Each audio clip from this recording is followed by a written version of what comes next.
Welcome to the Deep Dive. We're here to get straight to the core insights from compelling sources for you, the learner. Mm-mm. And today, we're heading into some really unexpected territory. We're exploring a viewpoint on the church from these excerpts you shared from God's University for Angels. That's right. Specifically looking at Ephesians, chapter 3, verses 1 to 11. And honestly, get ready for an idea that might just shift your whole paradigm. It really might, because this passage it gives a pretty surprising answer to a question you might not have even thought to ask. Which is? Well, beyond us, humans, who else is actually learning from the church? Okay, interesting. Yeah.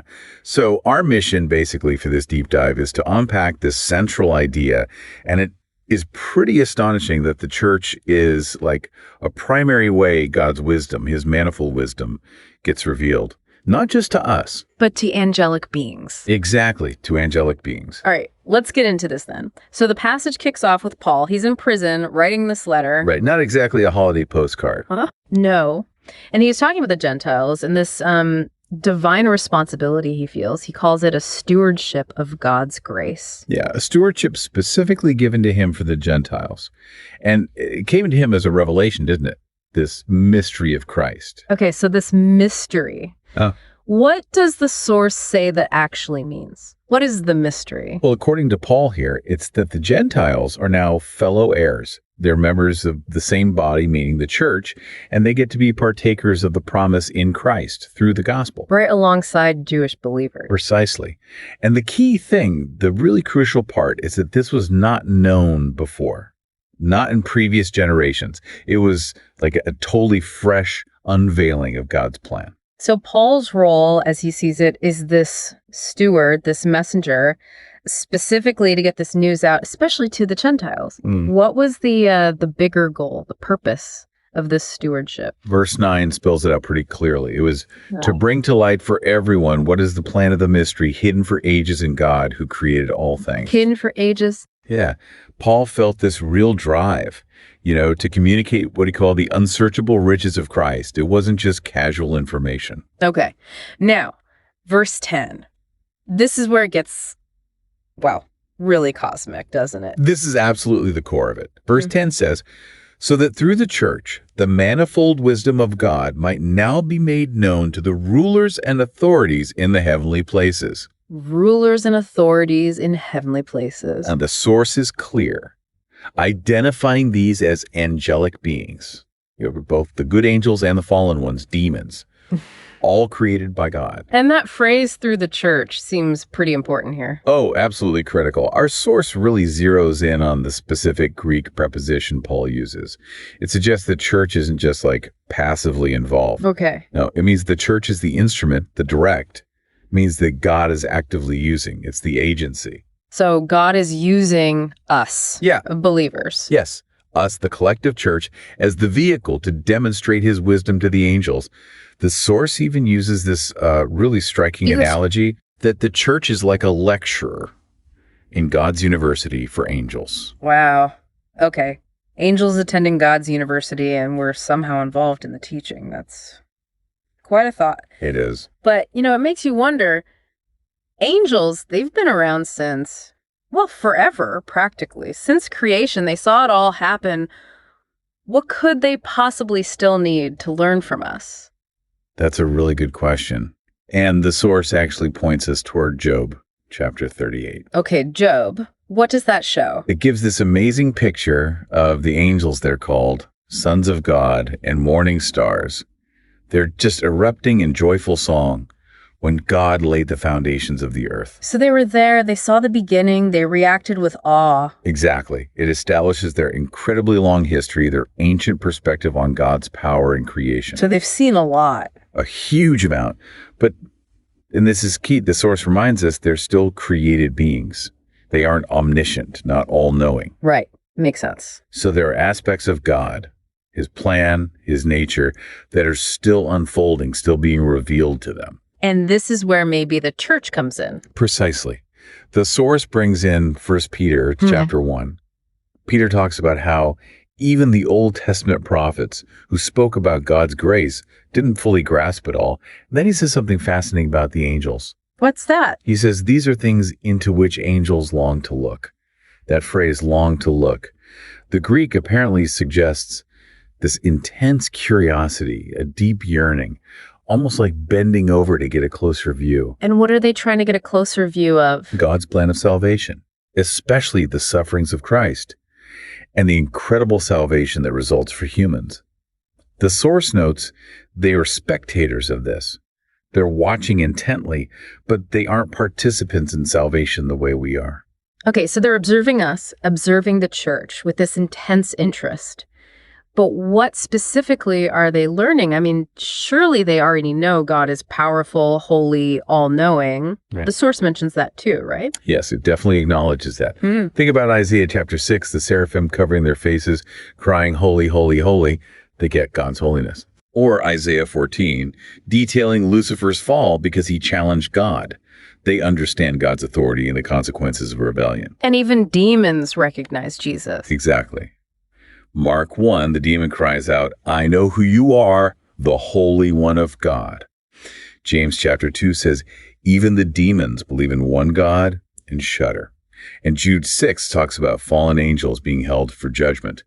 So yes, they absolutely comprehend God's power, his holiness, his justice. They've seen it firsthand, sometimes very personally. So it's not those fundamental attributes they're learning about through the church. It has to be something else, something new to them. That seems to be the point. It's this manifold wisdom of God, that specific phrase from Ephesians 3:10 that's being revealed now through the church, and it's something different. Manifold, meaning multifaceted, like lots of different aspects. Exactly. Richly varied, intricate. And the source argues that it's God's plan of salvation itself that showcases this wisdom in a way nothing else does. A plan that, remember, often looks like folly or foolishness to the world. Right. Paul talks about that in 1 Corinthians, God choosing the weak, the foolish. Yes. 1 Corinthians 1 talks about God choosing the foolish things to shame the wise, the weak things to shame the strong, the lowly and despised things. And that, the source suggests, is what demonstrates a kind of wisdom the angels hadn't fully grasped before. It confounds worldly expectations and apparently even angelic ones to some extent. Can you give like a concrete example of what they might be seeing and learning from the church that shows this? Well, the source offers a few powerful illustrations.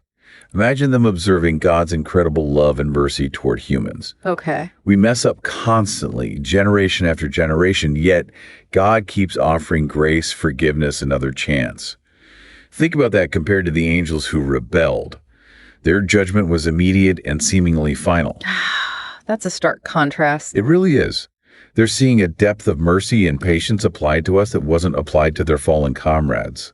That reveals something profound about God's character, his wisdom and redemption. The source also mentions them, observing the personal nature of God's love.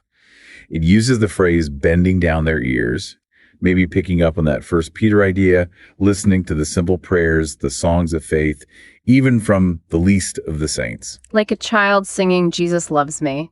Exactly like that.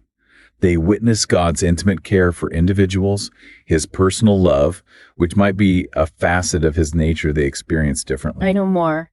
They see people who were once, frankly, depraved, living against God, and now transformed by grace. They see believers striving, sometimes stumbling, but striving for holiness, being spiritually raised up, seated with Christ in heavenly places, as Ephesians also says. That whole process of transformation is a testament to God's wise and powerful plan. So they're seeing God's character, his mercy, his personal love, his transforming power displayed in ways they wouldn't otherwise fully comprehend, all through his work in the church. That's the idea. It's like a live demonstration of the multifaceted wisdom behind redemption. Which leads, I think, to this really captivating concept the source brings up about a song. Ah, yes, the Song of Redemption. The song the angels cannot sing. Why not? What's the reasoning there? Well, simply put, the source explains they haven't experienced it.